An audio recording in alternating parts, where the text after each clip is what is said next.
Hi, I'm Ron Landis. Welcome to my studio. Hi, Ron here. Today we're going to be making a thumb pick. Our finger picks have been so popular that I've been getting a lot of requests for thumb picks, and I really like the ones that I've been making for myself.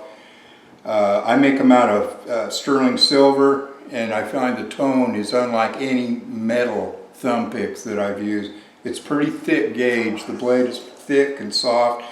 So I've got these templates I made for a wide band. I've got another one for a thin band. Until we get tooled up with cutting dies and stamping dies, I make these all one at a time.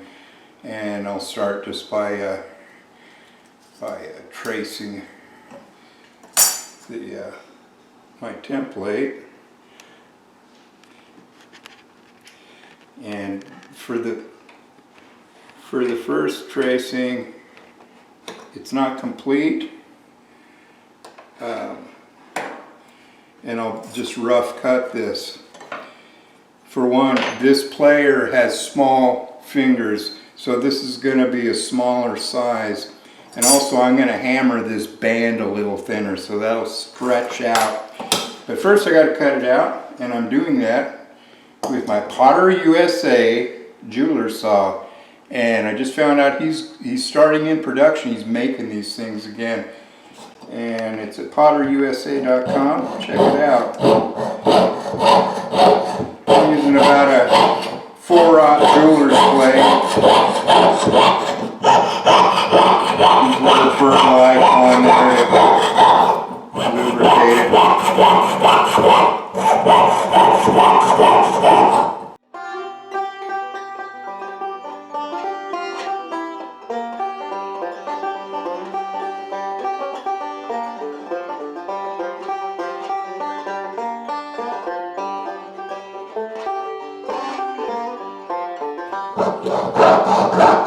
Also, if you notice on these straight lines, I like to lean my saw forward a little bit. It helps it guide it a little better. Keeps it going straight.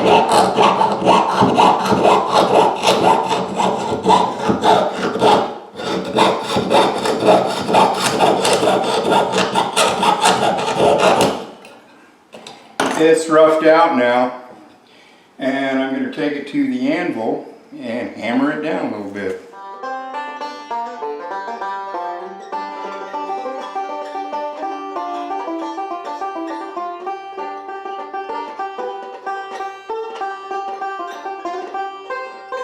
Alright, it's been annealed, and now I'm going to trim it up. Use my template again.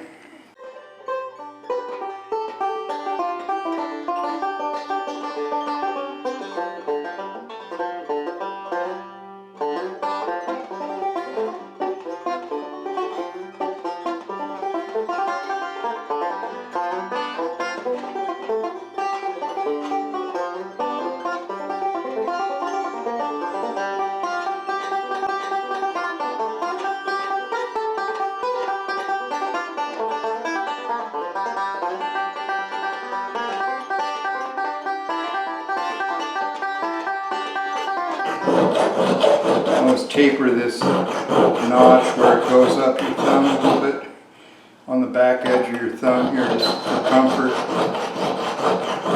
have to contour that in a little bit. And also I'm going to thin down the end of this blade here, because I like to wrap these blades all the way around. A problem that I have and a lot of other players have is when you're playing, sometimes the end of the band will hook a string and you get caught in there. Well, if you wrap the band all the way around, your likelihood of doing that is quite a bit less. It was a big problem for me, but since I started using these, it really hasn't been a problem. So I like to thin the end down so I can kind of curl it under, tuck it under your thumb at the end.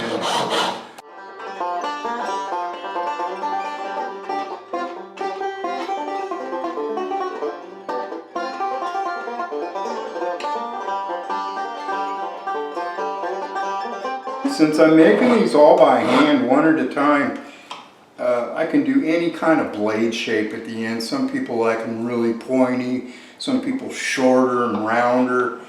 I kind of think picks should be, for advanced players, they need an advanced pick, and it's kind of like going to a tailor for a custom-made suit rather than just buying something off the rack. This is what makes these really, because when they fit right, you barely notice they're on, but they just don't budge. They don't slip around. Gives you a really solid feel and connects you to your instrument in a way that no other pick has done for me.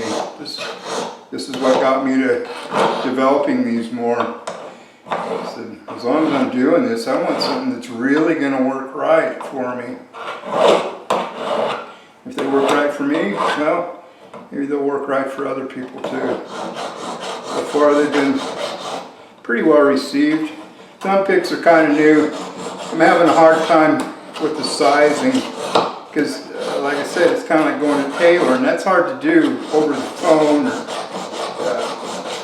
So the best thing I can do now is just, well, if they don't fit right, send them back. I'll try to adjust them, but I'll show you a trick here that anybody can do to get them to size better.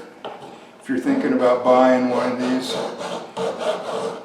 it will probably be a few more months before we get the tooling to do all this. Eventually, we'll be done with presses. We'll stamp out the shape and have another press to put the teeth in it and to thin down the band, probably all in one stroke.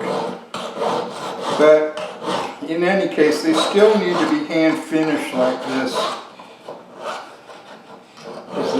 The edge of this blade is what's really important, and it's still got to be contoured and rounded out and bevel it, polish it, burnish it.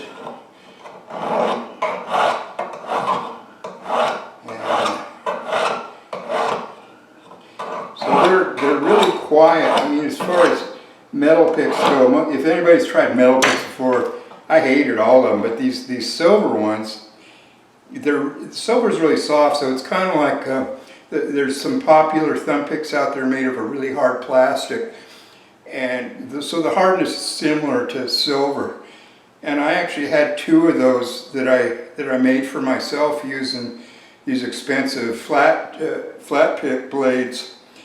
And I used them for several years, but after I started making these silver ones, I decided these are actually better. I like these better than my other picks using the plastic blades. So if you're thinking about these, don't discount them right away because they're metal. These are truly different than any metal pick that's been on the market so far.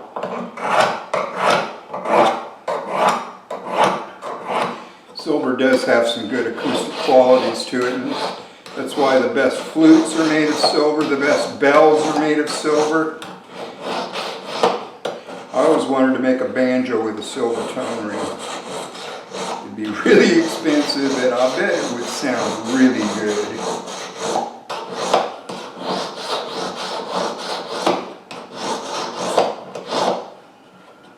Anyway, that's about right. Now, before I form it, trim off the edge here a little bit. So before I form it, I'm going to take it over here and put all the little inner teeth in it so they'll grip. Alright, I've marked off a little area here. I'm not going to put teeth in here because that's the area that's going to go right over your thumb. And this is a really sensitive part of your thumb here, and the skin's real sensitive there. So I've been avoiding putting the teeth in there. These stick pretty well without it. But I'm just using a small round graver, and I'm taking these little plunge cuts and just raising up a little burr. These are sharp little barbs. They go one direction. They resist coming straight off. They slip on real easy over the tooth, but to get them off, you're catching the barb when you try to slide it off. That's why these are really superb for the grip they give you. Patent pending idea. We call it the death grip because they really stay on. They work great for the finger picks and the thumb picks. And eventually when we get tooled up, all this work will be done in one step. We'll stamp all these teeth into the blade in one strike of the, we'll give it about 100 tons of pressure in the hydraulic press, and so we can get the production costs way down. Right now, I can only make 2 or 3 of these in a day. They take a lot, kind of a lot of handwork, kind of price prohibitive for a lot of players. We hope to get a less expensive version on the market soon. I'm not trying to be real precise, I'm just trying to get a good even texture in here. I don't graph it out or anything. They used to make rasps like this too. The teeth are really sharp.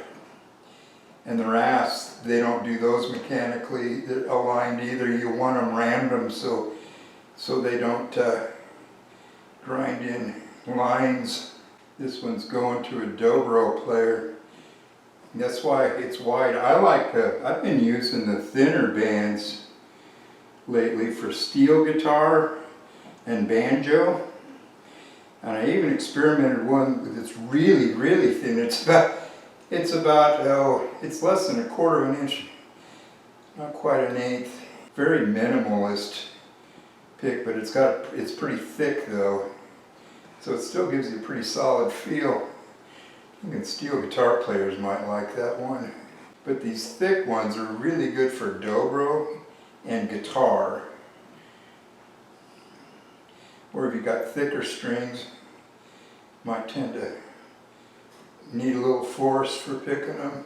Guitar players is one market I haven't really tried. I think these will make great guitar picks though. There's a lot of players that use only a thumb pick. And I think this is a pretty good one for that. Okay, so that's all my textures in. Got the little grippies. Yeah, they're really sticky. So now I can just, normally I shape these to my thumb. This player's got smaller fingers than I do though, so I'm gonna just kind of guesstimate. I just bend it around basically. It's always that last little bend at the end that's kind of hard to get. And that's the part that's going to tuck under your thumb there. I'm thinking his thumb might be about that small. So I'm going to have to trim that blade way back. There just isn't really much easy way to shape these blades. You just kind of got to mess with them.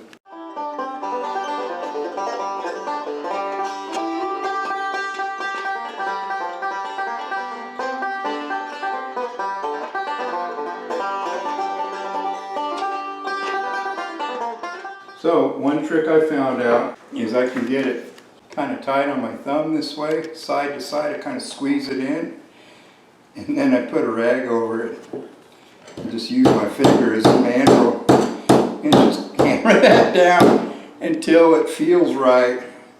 It works pretty good, but I'm going smaller than my thumb. This one, I'm thinking maybe even like my middle finger. His thumb might be about that small.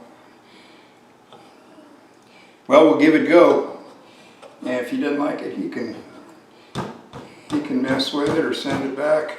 So the blade's too long now since this is a really small thumb pick, so I'm going to cut this back. Ideally, when I take orders, I'll let people draw in, fill in the blank kind of a thing. I'll get the general shape and let them draw in how they want their blade, because there's unlimited variety of lengths and shapes. Some people want them pointing out a little bit. Some people just straight down, sort of a rounder end. Some people like them sharper.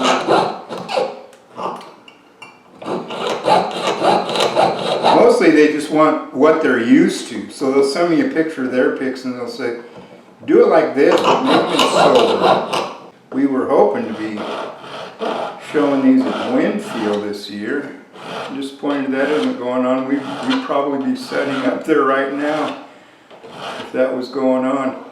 And that was the plan, is I could be able to size people right there. So next year, when the festivals get going again, we'll be doing that. We'll be hitting some of the major bluegrass festivals. So look for the Landis Picks booth. We should have a big banner.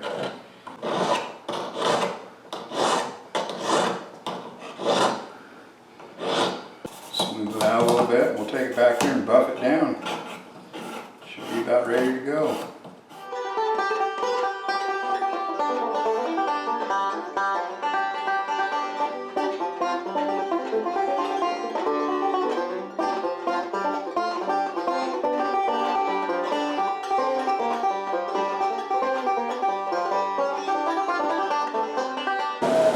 Alright, looks like it's done. It's really shiny anyway. Let's see if that'll work for him. It's going to a really good dobro player. Let's see how he likes them. So that's all for this episode. Thanks a lot, and remember to subscribe and like us on Facebook and Instagram.